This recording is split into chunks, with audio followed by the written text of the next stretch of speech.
Olá, tudo bem com você? Bem-vindo a mais uma viagem do Trem das 11. Meu nome é Pedro Gustavo, eu sou consultor e terapeuta sistêmico e eu vou ser seu guia. É um prazer ter você de novo aqui. Bem-vindo à cabine. Aqui teremos conversas mais curtas. É um respiro entre as viagens. Eu vou falar diretamente para você, de coração, conteúdos mais rápidos para gerar insights bacanas.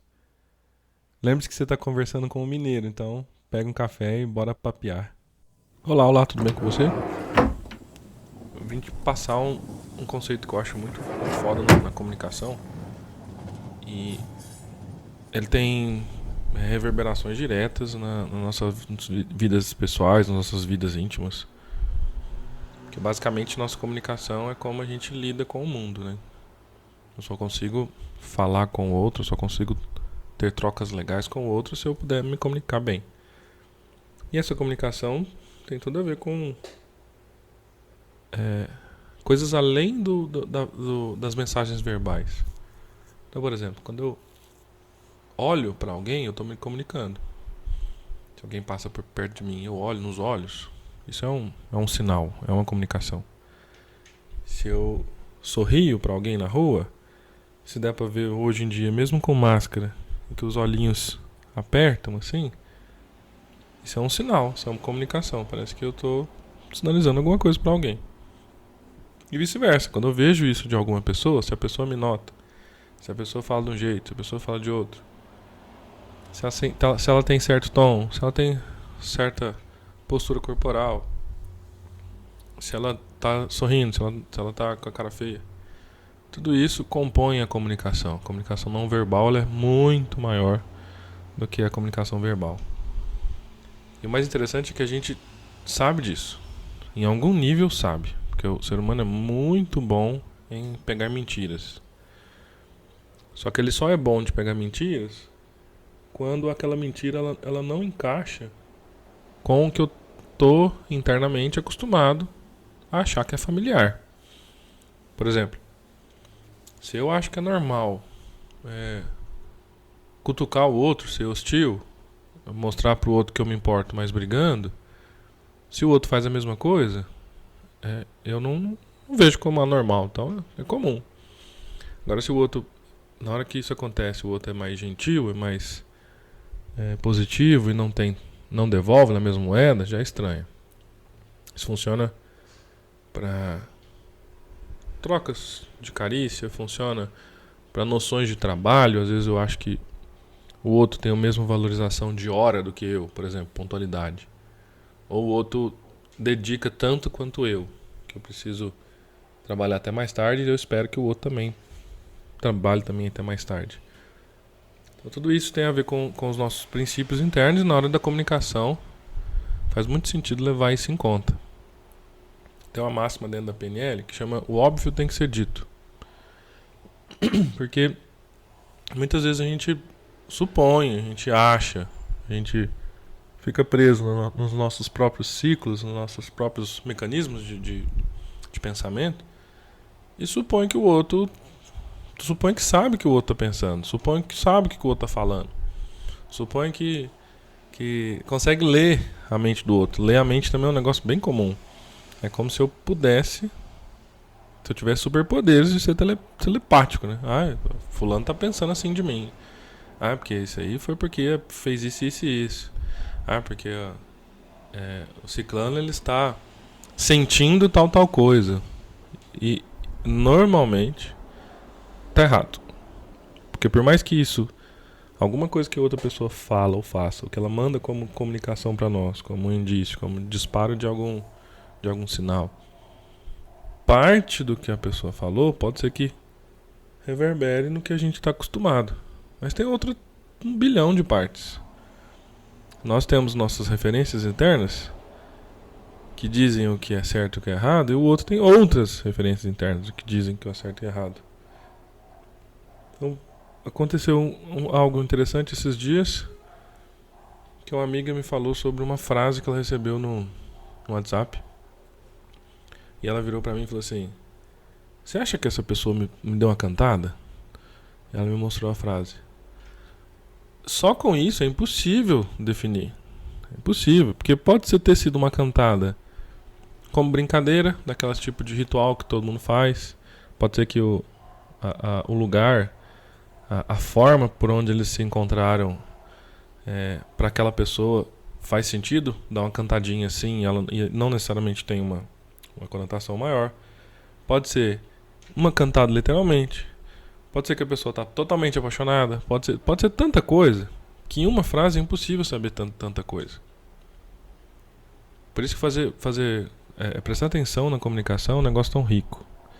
Eu tenho certa fissura por comunicação, porque eu tenho um histórico familiar de ter mensagens duplas, que é onde eu queria chegar desde o começo, falando isso tudo, falando 5 minutos de áudio já.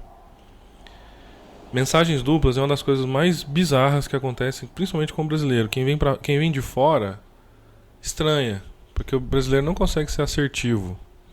Eu aposto um pouquinho que vem da nossa herança escravocrata, né, de senhores escravos. Porque o escravo ele não pode ser aberto, ele não pode ser sincero, senão qualquer coisinha ele vai tomar na cara, ele vai ser castigado, ele vai ser morto. Então, aprendemos, como subalternos, aprendemos a cutucar, aprendemos a ser indireto, e inclusive aprendemos a esperar que o outro também está sendo indireto, que é o pior de tudo, que é o mais destrutivo de tudo. É muito, muito, muito comum na conversa do Brasil, para todos os lados que a gente fala de comunicação, os comunicadores falam sobre isso, que o brasileiro culturalmente não gosta de falar não gosta de pôr limite, não gosta de ser direto. Sempre tem uma mensagem por trás. E essa mensagem por trás é péssima, porque ela suja a relação. Ela fala de uma cegueira que a gente está preso. Então, por exemplo, isso funciona tanto no mal, quando eu vou conversar alguma coisa com alguém, eu falo um oi, e a pessoa devolve, mas que tipo de oi que é esse? Esperando que tenha alguma coisa por trás, quanto pro bem. Porque às vezes a gente vai tentar conversar alguma coisa, a outra pessoa quer nos ajudar, e trava, e dá errado, porque existe todo um cuidado na ajuda, que se a gente não tomar esse cuidado, a gente atropela o outro. Então mesmo de consciência leve, mesmo querendo ajudar, pode ser que tenha as mensagens por trás. Pode ser que existem alguns mecanismos que não estão sendo transparecidos naquela hora da fala, naquela hora da ajuda. Então, existem mensagens que a galera da análise transacional chama de mensagens ulteriores. Que, para todo mundo que ouvir, sem carga, só olhando por fora, sem só as palavras escolhidas, a mensagem parece ser muito bonita, ou normal, ou usual. É tipo, duas pessoas elas conseguem muito bem trocar bom dia, como vai, tudo bem. Para quem está de fora, trocam-se muito bem, como se fosse a coisa mais normal do mundo. E às vezes, quem tem um olhar um pouco mais aberto, tá um pouco mais desemaranhado da própria história, consegue perceber que na verdade aquele bom dia teve uma carga que, se pudesse, os dois se matavam. Ou ainda, se pudesse, os dois se pegavam, que deram aquele bom dia.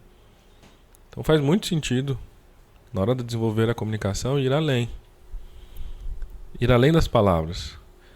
Ir além do vocabulário utilizado. Ir além da frase dita. E tentar captar, mesmo que devagar, a postura corporal, o tom de voz, o contexto da onde que aquela fala apareceu, do momento que aquela fala apareceu, a comunicação como uma propriedade ou um movimento fenomenológico, ele tem endereço e tempo. Então, às vezes, a mesma palavra sendo usada em dois lugares tem efeitos diferentes.